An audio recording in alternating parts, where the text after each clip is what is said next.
Duan ere, era berean gaur egin duten aurkezpenean Nerea Mujika Gerediaga elkarteko lehendakaria baikor aritu da 57. azokaz eta posta ere azaldu du ohiko martxa berreskuratu ahalko dutelako. Gainerako ohiko guneekin batera plateroena ere zabalik egongo da azoka egunetan, orain itxita dago, baina espazioa berriz ere martxan jartzeko lanean ari da Durangoko udala eta hautatua dutearen nondik norakoak erabakiko dituen lantaldea ere.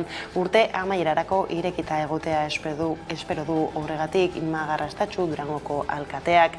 Ikasle goiza ere berreskuratuko dute azokaren lehen egunerako eta azoka analogikoaz gain online denda ere izango du aurtengoak. Arratsaldeon guztioi, azaldu bezala Durangoko azokak bere unibertso osoa berreskuratuko du abenduaren 7tik 11ra. Hala pandemia aldia igarota azoka berreskuratuko du Durangok eta online dendari ere eutsiko dio Gerediaga elkarteak. Ruben Ramos sortzaileak egin du aurtengo kartela eta eztanda izan du ardatz. Nerea Mujika Gerediaga elkarteko lehendakaria.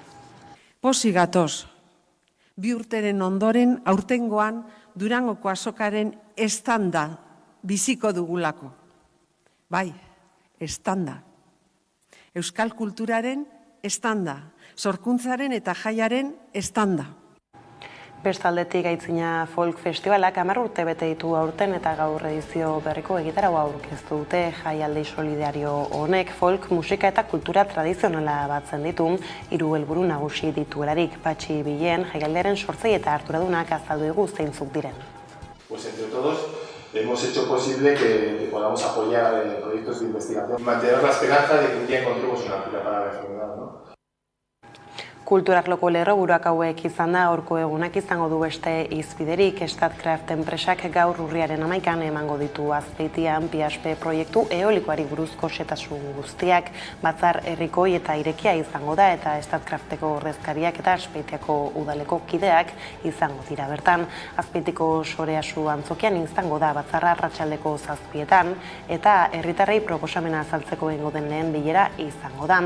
Hala udal taldearen ekimenez konpainiak proiektua aurkeztu eta herritarren zalantzak argituko ditu, zehazki PSP parke eolikoaren inguruan sortutakoak. Parke hori Azpeitia Zestoa eta Errezil udalerrien artean egongo litzateke, guztiak Gipuzkoan eta azken bi herri horietan ere aurreikusi dituzte bilerak. Eta Energiaz Ministroen Kontseilu Espainolak astearte honetan onartuko du kontingentzia energetikoaren plana gobernuak azken hilabetetan ondu duen estrategia litzatekeena Bruselak datorren neguari begira energia kontsuma murrizteko egindako eskariari erantzuteko. Izan ere, Europako Batasuneko energia ministroek beste ahalegin bat egingo dute, energia garestaren aurkako neurriak adosteko gaur eta biharko bilduko dira. Pragan aurreko ostiralean Txekiako hiriburuan gobernuburuek eginiko goi-bilerak porrot egin eta gero.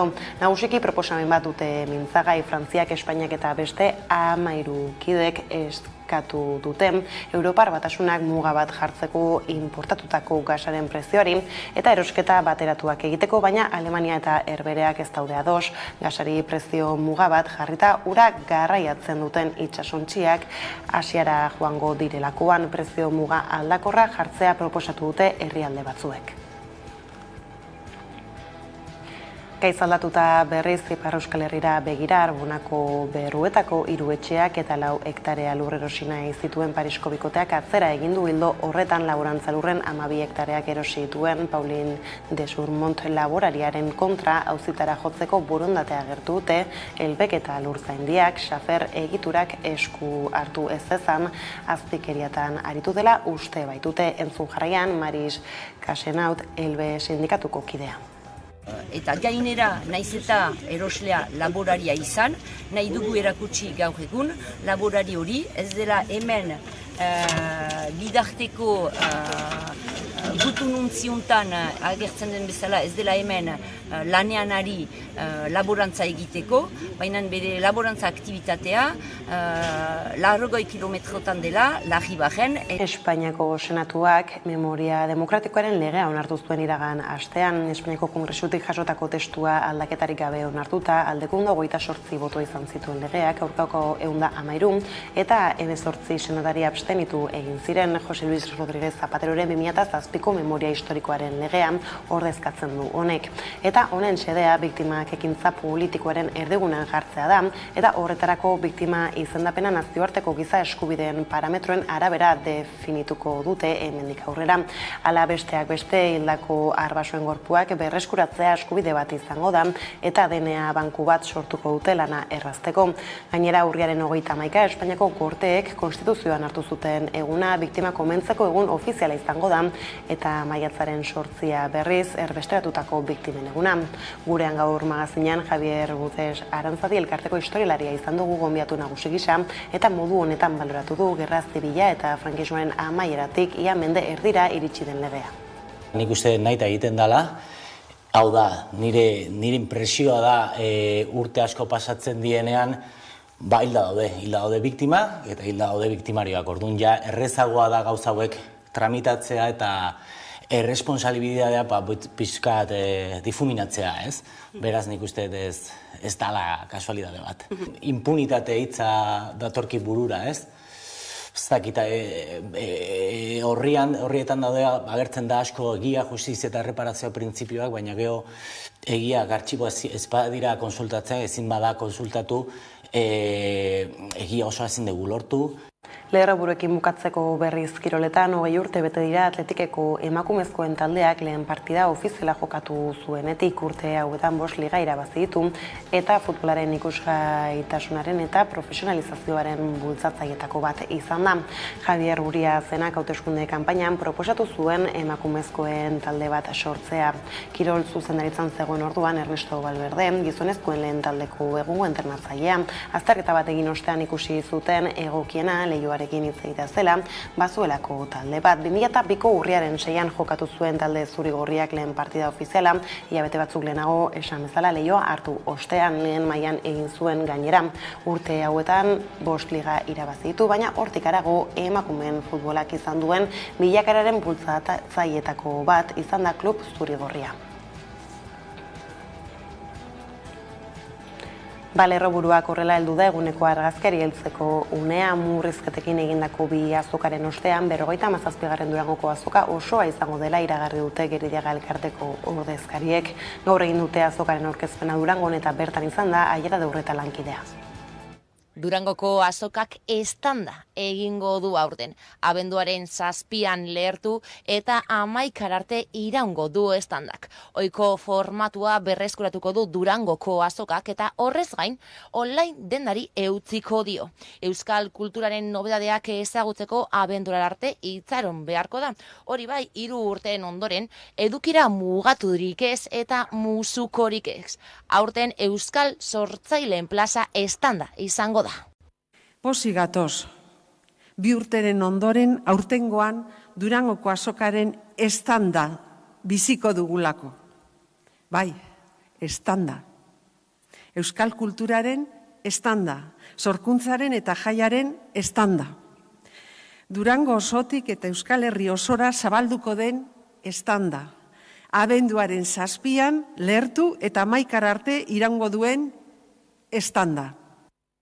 Aipatu behar da gainera Rumen Ramos sortzaileak egin duela aurtengo kartela eta estanda izan du ardatzailara.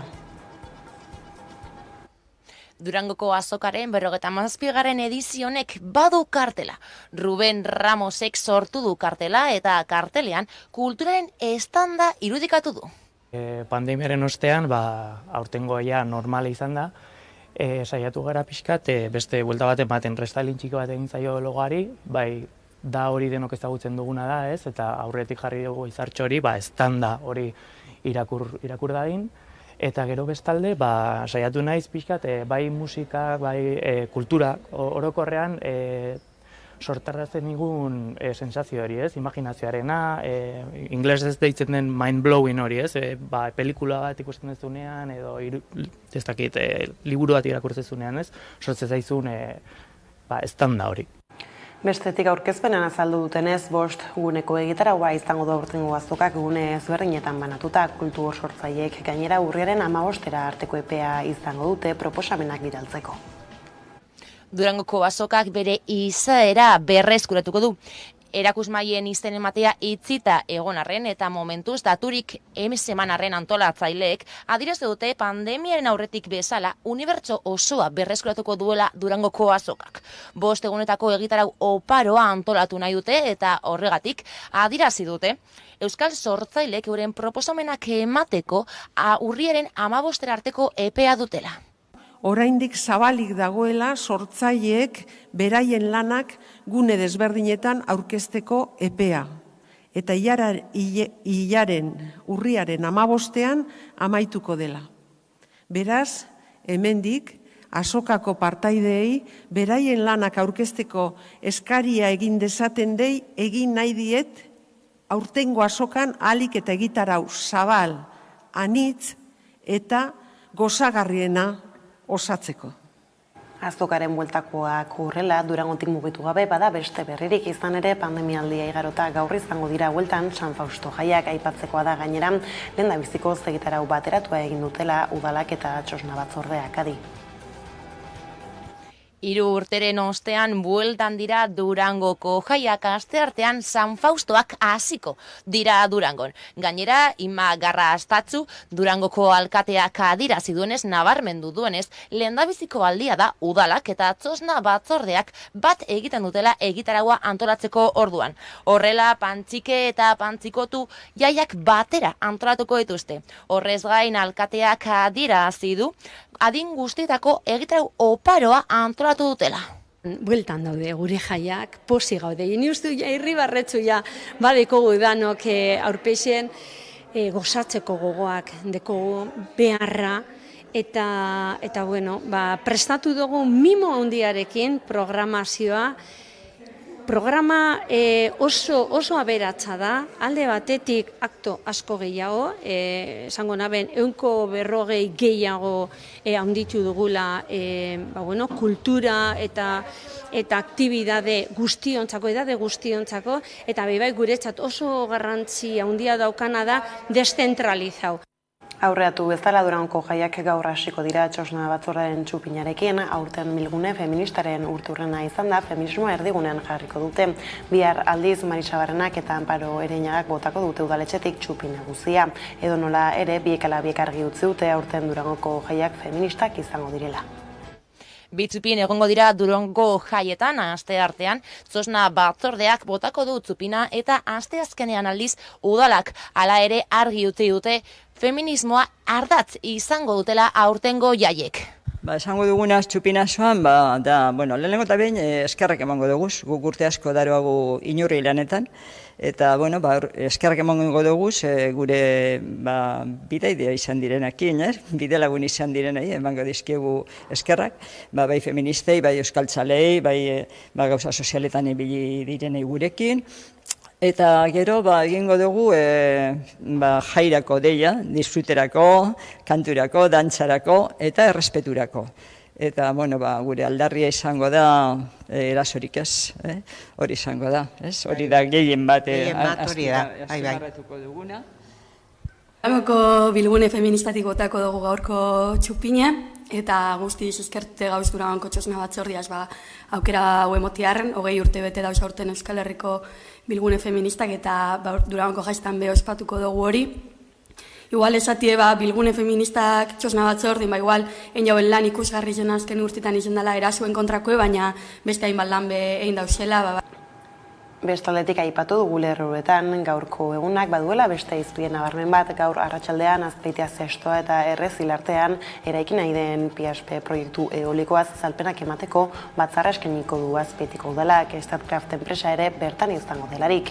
Herri batzarraren aurretik ordea 6:30 proiektu eolikoekiko desadostasuna adierazteko elkarretaratzea deitu du Sainu Bizirik taldeak udaletxe aurrean udane arbeo. Norvegiako Statkraft enpresak 2 parke eoliko erekitzeko asmoa du Araban, Bizkaian eta Gipuzkoan 92 milioi euroko inbertsioarekin. Azpeitia, Errezil eta Zestoa artean eraiki nahi dute lehena, PSP izenekoa, eta 32 milioi euro inguruko inbertsio eskatuko du. Proiektua gauzatuz gero energia 24.000 etxe ingururi emango diola aurreikusten da. Bigarren parkea Arabaren, Bizkaiaren eta Gipuzkoaren arteko mugan eraiki nahi dute, eta itxaraz izena izango du. Piaspe baino potentzia handiagoa izango du, 54.000 etxe inguru hornitzeraino. Azken honek 60 milioi euro inguruko inbertsioa beharko du. Testu inguru honetan herritarrei Piaspe proiektu eolikoaren inguruko azalpenak emateko batzarra deitu du Azpeitiko udalak. Astearte honetan Soreazu antzokian izango da bilera arratsaldeko 7etan hasita eta herritarrei hara joateko deia egin die. Erakundeak proiektua zuen ikuspegi azalduko du bilkuran eta gainera proiektua gauzatzeko interes agertu duen Norvegiako Statkraft enpresako kidek ere emango dituzte azalpenak. Herritarren artean jakiteko gogoa eztabaida eta kezka sortu dela eta lasaitasun mezua helarazi du udalak. Gainera gardentasunez aritzeko duen konpromiso berretsi eta zentral eolikoaren proiektua aurrelanketa fasean dagoela adirazi du erakundeak. Bien bitartean batzarra baino ordu erdi lehenago 6:30 zentral eolikoekiko desadostasuna adierazteko elkarretaratzea deitu du Sainu Bizirik taldeak. Udaletxe aurrean egingo dute protesta mendiak ez industrializatu lelopean. Ekonomia arloko beste ertz batzuei helduta berriz Eusko Jaurlaritzak eta Elkarrekin Podemosek aurre akordioa egin dute diru sarrerak bermatzeko errenta berriari buruzko lege egitasmoa. Neurri nagusia da errenta eskuratu ahal izateko adina 23 urtetik 18 igaroko delan, beti ere bizitza independente proiektu bat egiaztatzen bada. Maiatzean aurkeztu zuen Eusko Jaurlaritzak lege proiektua baldintza malguago eta zenbateko handiagoekin. Eta gaurko honetan lan sailarekin egindako negoziazioaren ondoren eta lan sailak onartutako gure ekarpeneren ondoren, esaten dudan bezala nabarmenki hobetuta gelditu da lege proposamen hau. Guk uste dugu gizarte babesera bideratutako politika publikoak, hain zuzen ere desberdintasuna eragozten dutenak, indartu egiten direla gure egindako negoziazio honen ondoren. Pertsona gehiagorentzat izango da babesa eta gainera babes hori berme gehiagorekin ere izango da. Hau da, Euskal Herritar guztiontzat izango da lege honen aldaketakin izango da gertatuko dan onura.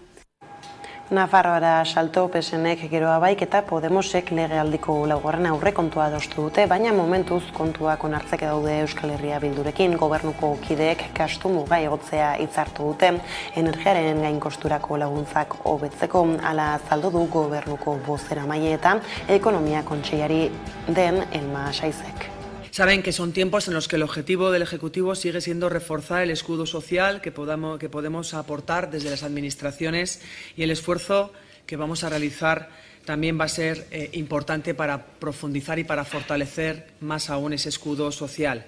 Así lo va a ser en el plano fiscal, con la mirada puesta en quien más lo necesita, y esto también va a tener evidentemente reflejo en el presupuesto, en ese anteproyecto y proyecto que en las próximas semanas confiamos en que será una realidad. Eta Ipar Euskal Herrian aipatu moduan Arbonako berruetako 3 etxeak eta 4 hektarea lurrerosi nahi zituen Parisko bikoteak atzera egin du ildo horretan laborantza lurren 12 hektareak erosi dituen Paulin de Surmont laborariaren kontra auzitara jotzeko borondatea agertu dute. Elbek eta Lurzaindiak xafer egiturak esku hartu ez ezan azpikeriatan aritu dela uste baitute. 2021eko abuztuaren 26 salto egin behar dugu Arbonako lurren aferaren nondik norakoak ulertzeko. Izan ere, Saferlanda lurren eta establezimenduen garapenerako elkarteko Ipar Euskal Herriko batzorde teknikoak orduan jaso zuen berruete etxea eta 4 hektarea lursai saltzeko jakinarazpen berri bat, 3 milioi euroren truke. Bada finka erosteko eskaintza sinatu zuten Parisen bizi diren bikote batek, Michel eta Mari Josek Arite Lemestrek zehazki. Honen aurren azken albistetza dugu Parisko bikoteak atzera egin duela. 2021an ere bai etxea eta 15 hektarea lursail 3,2 milioi euroren truke erosi nahi zituen Daian de Lespek atzera egin behar izan zuen. Salmenta bertan bera geratu zen LB sindikatuaren eta Lurzendea elkartaren mobilizazio luze baten ondoren.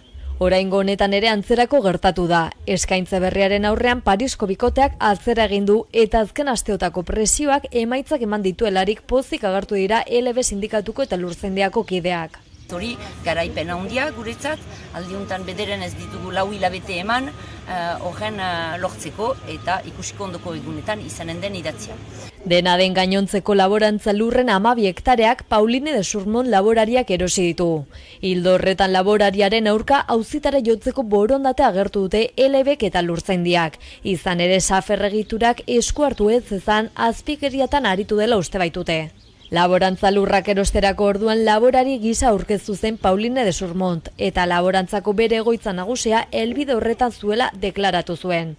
LB eta lurtzaindiako kideek erakutsi nahi izan dute hori ez dela horrela, Berruetetik 80 kilometrora baitu. Joan den astean lurren jabetza soila erosi zuen de Surmontek 200.000 euroan, gozamen eskubiderik gabe. Pentsatzen dute 3 urteko epean gozamen eskubidea erosten saiatuko dela. Lurren jabea izanik lehentasuna izango baitu. Hain justu saferregituraren prozeduren desbideratze hori eraman nahi dute auzitara. Nazioarteko gaiei erreparatuta aldiz, Kataluniako Kontseiari berriek kargu hartu dute goizunetan, Junts per Kataluniako kargu gabetuak bertan izan direla. Gobernu berria nortzuk osatuko duten jakinarazi zuten eren egun, Junts per Kataluniak gobernua uztea erabaki eta 2 egunera. Kontseiari berrien zerrendan dira besteak beste, PSZ-ko, Konvergentziako eta En Komu Podemeko kide izandakoak. Gobernu osatuta parlamentura begira jarri da Generalitateko burua. Oraingoz, errezeren 33 parlamentariren babesa soilik dauka ziurtatuta, 135 legebiltzarkide dituenan ganberak hori dela eta Laura Borras, Junts per Kataluniako presidenteak atzo adierazi zuen Aragonesek ez duela agintean jarraitzeko zilegitasun politikorik eta demokratikorik ingurumari horretan legegintzaldiari eustea eta etorkizun hurbilean aurrekontuak onartzea ditu erronka nagusi gobernu eraldatu berriak. Bigarrena aldapan gora jarri zaio errezeri Junts per Kat alderdiak ezezkoa iragarri duelako. Horren aurrean, PSZ-ren babesa izatea baztertu du oraingoz errezek. Latinoamerikara salto urriaren 12 Espainian hispanitatearen egun bezala ospatzen den bitartean, resistentzia indigenaren eguna bezala aldarrikatzen da Hego Amerikan eta mundu zabalean. Ildo honetatik, herri indigenen biziraupenerako ezinbestekoak izaten ari dira azken aldian Hego Amerikan ospatzen ari diren hauteskundeak. Brasil izan dugu horrazken jo puntua urriaren 30 gainera hauteskunden bigarren itzulia izango dutelarik, Beros Atrustegi. Ospatu ziren hauteskundeen ondoren, indigenek 2 emakumeren ahotsak izanen dituzte diputatuen kongresoan bozgorailu. Sonia Guajajara eta Celia Xakriaba diputatu federal izendatu baitituzte. Sozialismoa eta askatasuna alderdikoak dira biak eta euren diskurtsoak erdigunean jarri nahi ditu indigenen eta jatorrizko herrien kezkak. Inguru giroa, justizia eta inklusioa direnak. Celia Xakriabak gainera argi du Brasilen jokoan dagoena lurra dela. Eta lurra enpresaria handien artean banatzen ari direla. Nazioartetik datozen berriekin bukatzeko aldiz, Ukrainara begira Errusiak beti adierazi izan du Krimeari eraso egitea litzatekeela zeharkatu ezinezko marra gorrietako bat, eta hori gertatuz gero ez lukela zalantzarik edukiko erantzuteko. Bada alerketa bat gertatu zen larunbat goizaldean Krimeako penintsula eta Errusia lotzen dituen zubian, Kremlinek 2014an gauzatutako anexioaren ikurretako batean, eta Moskuren esanetan 3 pertsona hil ziren.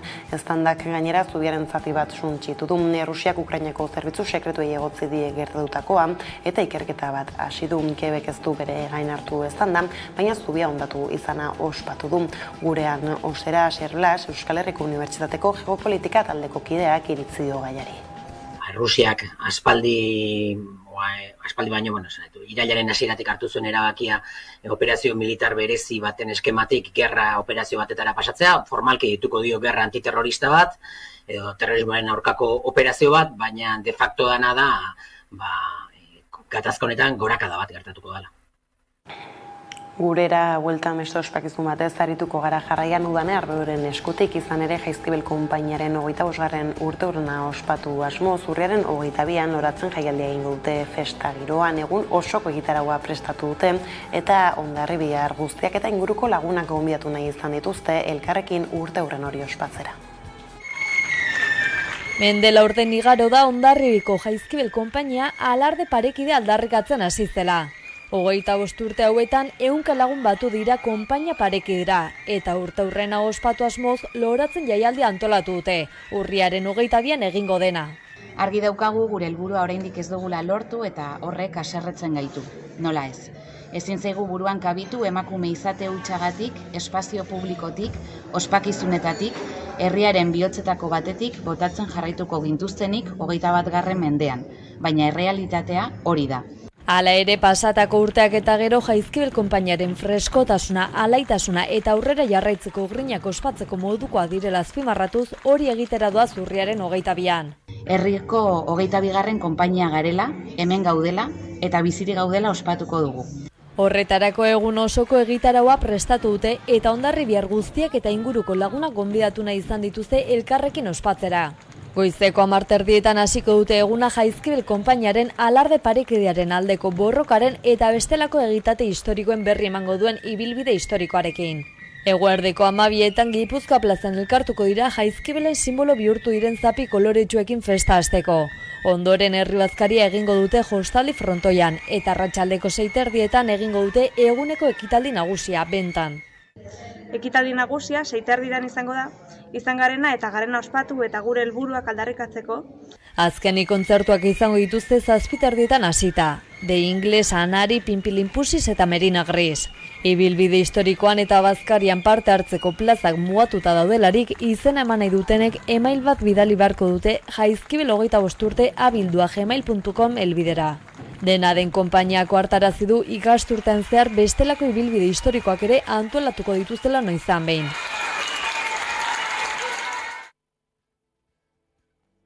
Antzina Folk Festivalak 10 urte bete ditu aurten eta gaur edizio berriko egitaraua aurkeztu dute jaialdi solidario honek folk musika eta kultura tradizionala batzen ditu. 3 helburu nagusi titularik Nerea Garcia lankideak azalduko digu. Antzina Folk Festivala bueltan da Gasteizen eta jaialdi solidarioak aurten 10 urte bete ditu. Folk musika eta kultura batzen ditu eta 3 helburu nagusi ditu jaialdiak. Kultura eta musika tradizionala babestea eta ataxia telangiektaxia gaixotasunerako sendabidea edo tratamendua bilatzen duten ikerketa proiektuak finantzatzeko dirua biltzea. Pues entre todos hemos hecho posible que podamos apoyar proyectos de investigación y mantener la esperanza de que un día encontremos una cura para la enfermedad, ¿no? Urteurrena ospatzeko 20 kontzertu eta jarduera antolatu dituzte. Lehenengoa urriaren 15ean izango da eta jaialdiari hasiera emango dio. Santa Maria Katedralean, Carlos Subijanak emanaldi berezia eskainiko du. Jaialdiak edizio berezia antolatu nahi izan du eta abenduaren 30ean Ara Malikian izango da Mendizorrotzan eta urtarrilaren 4an festivalari amaiera emateko Alos Quarterrek printzipal antzokian kontzertuan eskainiko du.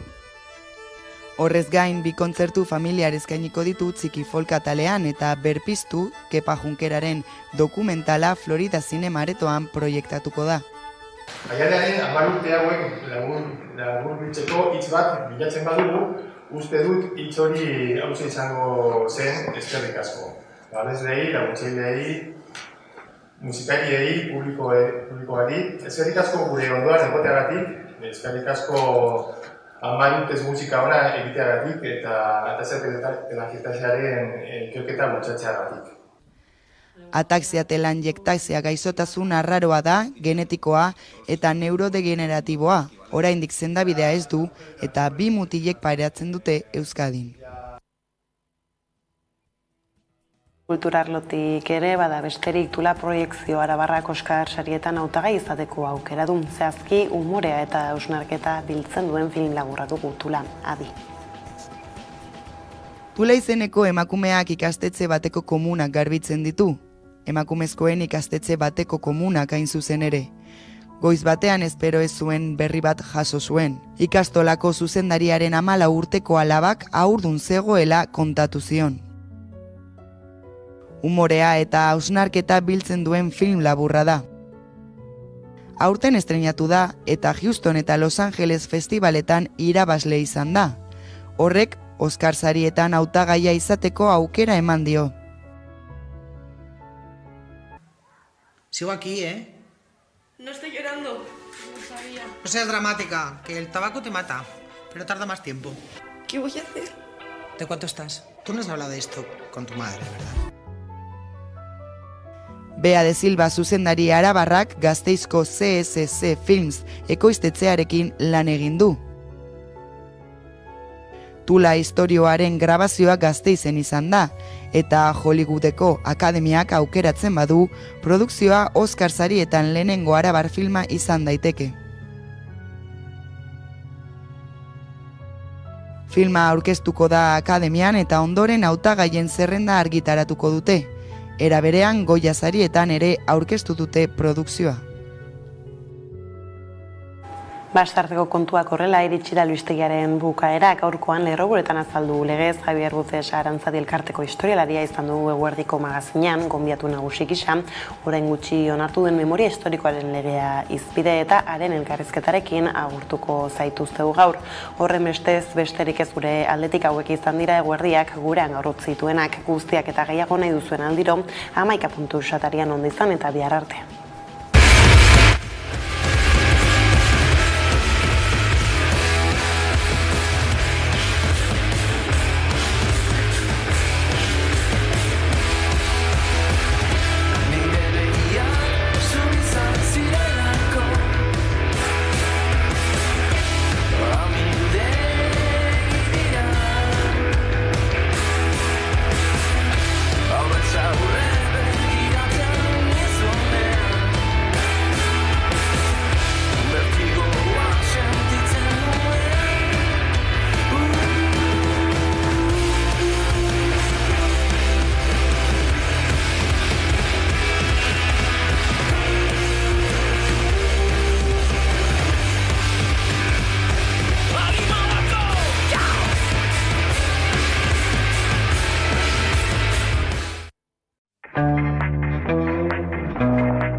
Eta egunero legez eguneko elkarrizketari atea irekiko diogu, horretarako gaurkoan, gurekin daukagu Javier Buces, Arantzadi zientzialkarteko historialaria, eguerdion. Kaixo, eguerdion. Memoria demokratikoaren legea onartu berri da Madrilen, beste ere baita ere boletin ofizialean argitaratuko da. Gerra zibila eta frankismoaren amaieratik ia mender dira dator, dena den, zein da balorazioa?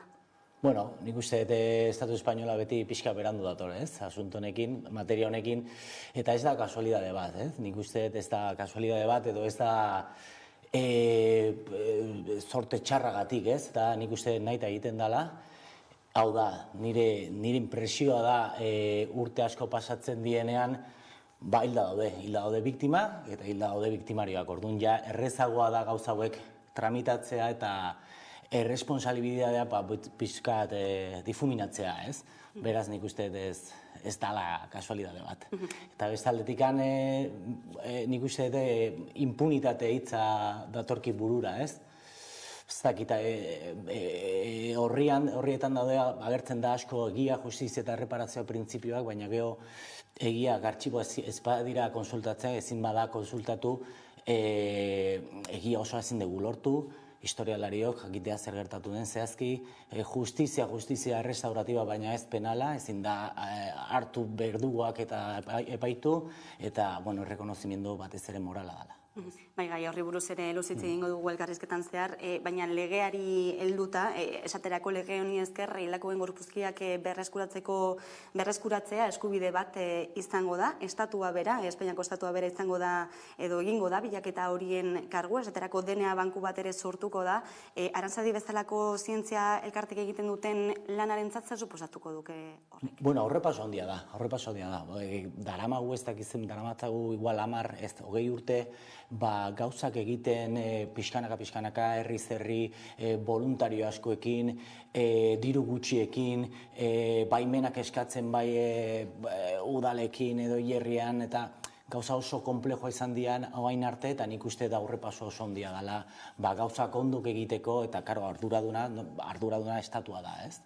Memoriaren transmisioan ere, esaterako, memoria guneak ez, izendatuko dira Ezkaba, Lakumbre, Gernika agian ere, baita ere erorien arana bera izango da, zin garrantzi du honek transmisioan? Bai, garrantzitsua da, simbolikoki oso importantzia handia dauka, memoria gune horiek da berreskuratzeko jakiteko zer gertatu den, iragana importante da jakitea ez errepikatzeko, iragana importante da jakiteko gure historia nola izan da, eta memoria gune hauek oso importantea izango dela. Bai, nik uste hori izena batzu daude, ez da berdin Ezkaba edo La Cumbre adibidez, Ezkaban gerra zibila eta lehenengo frankismoarekin erlazionatuta dago, eta nik uste konsenso minimo dago Euskal Herrian, hori izan dela memoria gune bat. La Cumbrerekin, azken hamarkadako violentziarekin lotuta dago, eta nik uste dut hor oztopoa gehiago aurkituko dutela memoria gune bat lortzeko hor.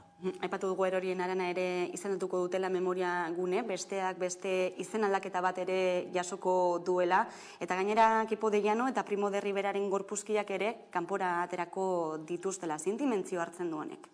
Bueno, berriro diot, hau simbolikoki importantzia asko dauka.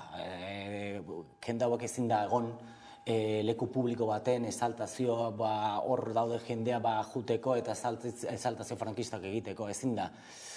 Keipo adibidez, Keipo Sevillan dago, ez dago Madrilen, Keipo nire auzoan dago, osea, ni badakit zehazkin dagoen, eta bai, leku hauek nik uste beste dimensioan hartu behar duela, hauek atera behar dira hortik, eta simbolikoki oso importantea da.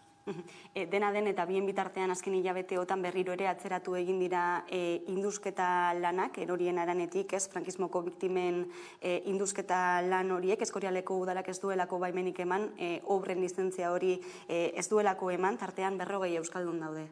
Bai, hau hori Espainia da, hori beti pausoak mantxoa ematen dute, gero baita ere nik uste Espainian zoritxarrez frankismo soziologikoa orain existitzen da, eskuineko indarrak bai beti oztopoa jartzen dituzte, baina eskuineko indarrak existitzen badira, atzetikan badago soziologikoki zeo zer oztopoa jartzeko eta ez gainditzeko etapa hori, ez? Memoria Demokratikoen legeak jasotzen duen beste xehetasunetako bat da 78tik, 83 amaiera bitartean gertatutako giza eskubideen urraketak aztertzea ekarriko duela, ez? Zer esan nahi du epegun muga horrek? Bueno, nik uste de paso handia dala, hau da, honekin demostratzen da edo nahi gabe transizioa ez dala hain modelikoa, ez? Beti entzun dugu transizioa ez modelikoa izan zen, pazifikoa izan zela, baina horre jartzen, epe hori luzatzen, demostratzen dela, transizio horretan, dugu badakigu historialariok bezala, badakigu violentzia politikoa epaiak berdina ziren frankismo eta transizioan, polizia berdina ziren, orduan violentzia estatala, violentzia politiko hori existitzen dula, hori zalantzan jartzen du transizio modeliko hori, eta nik uste dut oso importanta da. Gara, bestaldetikan, lehen esan dut, impunitatea jarraikutuko du, hau metodologia berdina izango da, simbolikoki pauso handia da, baina gero egia osoa, justizia eta reparazioa, gauza bera. Honen arira ere, ez dakit neurriaren edo lege berri honen iraunkortasuna zenbaterainoko ikusten duzun kolokan, ez? Datorren urteko hauteskunde orokorretara begira batez ere, ez?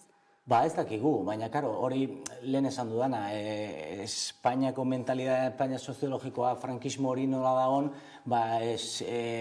partido eskundarrak iristen badia Monclora, ez dakigu zer gertatuko den, ez? Hau da, hezkuntza bezala aldatzen dute hainbeste ez badago eskuineko indarra dauden edo ezkerreko indarra dauden, eta nik uste dut hori azpimarratzekoa da, ez? Nola, eskuin indarra goaindik ez dute gainditu pauso hori, rekonozitza uko egiteko frankismoari, edo fasismoari, hori Europan ez da gertatzen. Bai ultra eskuindarrak, baina eskuin hori konservadore o demokratikoa oaindik pauso hori ez dute ematen, beraz ez dakigu zer gertatuko den.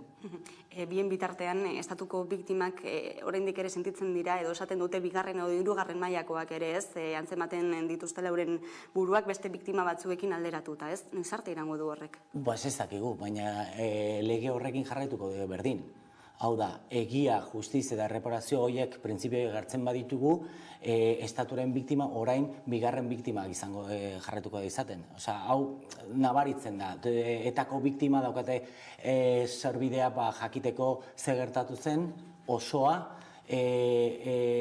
justizia bilatzen dute kulpabiliak, eta reparazio ekonomika oso handia da, ondo dago, baina ikusten badegu zer dagoen beste atzetik estatu biktimarekin, jakitea zer gertatu den, justizia penala eta bar, zailtasun gehiago daukate.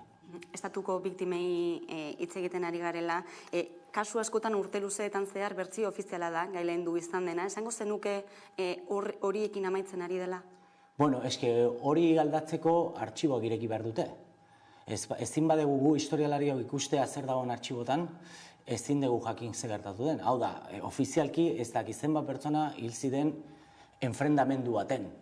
Baina gero, irekitzen dienean artxiboa ikusten dugu ez hil zutela. Adibidez, Murgi kasuaren, Xerketa Murgi kasuen Ondarruko kasuak, baina orain dela hilabete batzuk Etxebarrietaren kasua argitu genuen, katedra zaiden arten.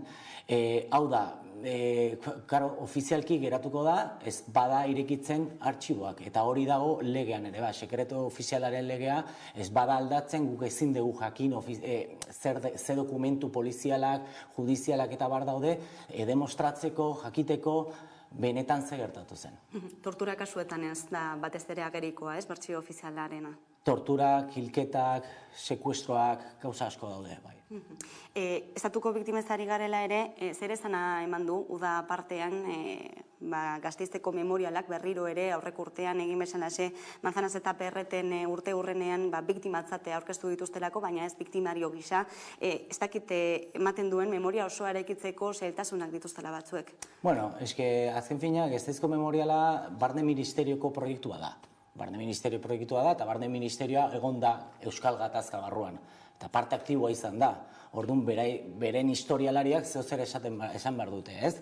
Nik uste dut eta arma utzi eta gero, errelatoen gerran horien, haiek zehozer esan behar dute eta bere errelatua ezarri nahi dute. Orduan, bueno, hortik jakinda, hortik aurrera, badakigu zein egin behar duten, zein egingo duten, ez? Nik uste eta gainea, haie daukate obsesio bat, Barne Ministerioa mentalidade barruan obsesioa da, ez bakarrik eta baizik eta independentismo osoa deskalifikazioa, ez? Kentzea bere zilegitasuna, ez? Independentismo osoa, ez bakarriketari, ez? Eta obsesio horrekin egiten dutena da, batez frankismo zurikea. Zurikitzen dute frankismoa, ez? Nahi gabe edo nahita, baina obsesio horrekin egiten dutena da, hori, frankismoa berduguak izan ziren, batean agertzen dira biktima bezala, ez? Baina ezin zaila erantzukizunik eskatu? Gasteizko memoriala bezalako estatumentu batzuei? Norbaitek eskatu behar du zerbait, baina guk ez, hori da, hor dago estatu espainola, hori da zuzentzen duena, eta gero Eusko Jaurlaritza horratzetik ikuste entzun degula keska batzuk, baina jarraitzen dute bide berrean. Impunitateaz hitz egin duzu lehentxeago, eta impunitateaz hitz egiterakoan ezin dugu esan gabe utzi informazio klasifikatuaren legea edo sekretu ofizialen legea, ez? Aurre proiektu bat dago, ura erreformatzeko, baina kritika ugari jaso ditu dagoeneko, izan ere lehen aurre proiektuan dokumentuak luzaro, 50 urte gutxienez, sekretuan mantentzea izan delako Sánchezen proposamen hori, nola ikusten duzu? Berdin, impunitatea hitza, buru datorkita. Azken finan, hitz egiten badegu dagoela lege berri bat, memoria demokratikoa, baina sekretu ofizialaren legean jarraitzen badu edo mantentzen dira ezkutatuak dokumentuak, ez da aldatzen ezer. Simbolikoki aldegu egin gauza asko, errekonozimendu asko, hori izenak aldatu eta gauza simbolikoak. Nire uste importantea diala. Baina gero mamia edo jakiteko, gure historialari jakiteko, argitzeko kasuak, jakiteko izena bizena biktima guztia torturatuak, hilketak eta bar, lege hori ez bada aldatzen, berdin jarraituko dugu. Uste duzu tartea egongo dela lege hori aldatzeko, momentuz aurre proiektua izanik? Momentuz ez dakigu, nik uste ez daukate intentziorik, ez daukate intentziorik handia. Nik uste asko dago eskutatzeko, ez? Azken finean, 80 markadan, 80 markadan, soeko hor zegoen gobernatzen eta gerra zikin eta torturak hor eguneroko gauza ziren hemen Euskal Herrian, ez? Beraz, nik uste oain arte ez dagoela aldatzeko. Arantzadiren lanari helduta, azken egunotan eta Eusko Jaurlaritzarekin batera, gerra zibileko gudari baten arrastoak berreskuratu dituzue, Mutrikun, nolakoa izan da urantzemateko prozesu guzti hori? Bueno, ni ez naiz egon prozesu horretan, baina normalean gertatzen dena da, daukagu informazio bat, Arantzadirekin eta gogorakin harremanan jartzen dute, bai udalaren bidez edo beste bidez, eta hurrengo pausoa da lokalizatzea, jakitea non dagoen, ateatzea, eta familiarra baldin badaude, senidea baldin badaude, haiek erabakitzen dute nun lurperatu eta prozesuri guztia. Nik normalean gu departamentu desberdina daukagu, estumazioa eta bestaldetikan gaude ikertzen hainbat artxibotan. Baina, bueno, prozedura normalean berdina da. Oain, adibidez, hurrengo astea jakaragoaz, dago Galdakako udari bat, eta, bueno, udalak mugitu dudana, eta jungo gea hor berreskuratzea. Hainbat eta hainbat familia dago, ez? Oraindik egoera horretan, senideak non dauden ere jakin gabe, askotan informazio horik izan gabe, ez? Bai, oso zaila da. Oso zaila da jakitea zein da zein. Lehenengoa da aurkitzea gorputza, eta gero aurkitzen dikutugunean gorputza jakitea zein da zein oso zaila da. Hori bankoa denek eta gauza horiek badaude, baina kasu gehienetan depende nola dauden aztarnak eta bara oso zaila da jakitea zein dan, senidea jakitea zein edian. Urte hasieran ere, Bilboko Begoña hilerrian, antzeman zenuten urte hasieran, esan bezala 46 pertsonaen gorpuzkiak, desagertutako milizianoak eta gudariak ere, baina ordura arte, inor gutxik espero zuen bertan horiek egotea. Ez, sorpresa asko daude. Azken finean, pentsatzen dugu igual daola, karo, zergaiti sorpresa hauek ez, zergaiti dokumentuak eta artxiboak egon dialako urte asko itxita. Orduan, jarraitzen dugu ikertzen eta batean agertzen da informazioan eta kogatzen da papetean hor daude lagudariak edo hor daude fusilatuak, eta hemen Euskal Herrian nahiko aurreratuta goaz, konparatzen baegu beste adibiz nire herrian Andaluzian edo Madrilen, ez? Hemen ez daude hainbeste dokumentazio, ez da geratzen hainbeste gorputza nire ustez jakiteko non daude. Beste gauza bada jakitea zein edien, zehazki, baina bai, beti dago zerbait, agertzen da zerbait. Besteak beste proiektu bate baduzu, Eusko Gudarostea, Oroitzeko proiektu museografikoa jarriko duzuelako martxan Loiolan, zertan datza zehazki? Bueno, Azpeitin daramagu aurte asko lan egiten, oroimen historikoa eta gertuko oroimenarekin gauza hauetan, violentzia politikarekin, eta erabaki genuen udaletxarekin hor dagoela Loiolan justo kaseta bat, bihurtzea eta egitea memoria gune bat. Lekua oso importantea izan zen, hau sortu zen lehenengo milizia nazionalista, fasismoaren kontra borrokatzeko, eta berreskuratu genitun bere momentuan milaka izena bizena zein izien gaztea gortzeudela borrokatzen, emakumeak gortzeudela erretaguardian, eta hori signifikado berri bat eban nahi gehiago. Memoria bizirik irauteko proiektuetako bat, besterik ez da hori. Nola ikusten duzu belaunaldi berriak memoria historikoarekin lotuta? Bueno, nik uste ez dakit, batzutan pentsatzen dugula gazteak ez daudela gauza hauekin, baina geho informazio asko manejatzen dugu eta ikusten dugu nola interesgarria da behaientzake bai jakitea zer gertatu den, ez? Nik zalantza ditu, batzutan gertatzen da, hauek ez da bost, baina batean ikusten dezula, bai interesgarria dagoela, nik oain adibidez unibertsitada klasek ematen ikusten dut, belanaldi berri bat interesatzen zaiola asko jakitea zer gertatu zitzaion bere aitonari, bere amonari, eta nik uste dut, bueno, dena den, interesa handia edo txikia izatea, nik uste importantea dela, iragana jakitea, bestela ezin badegu jakin zer gertatu den, nola eraikiko dugu, etorkizuna.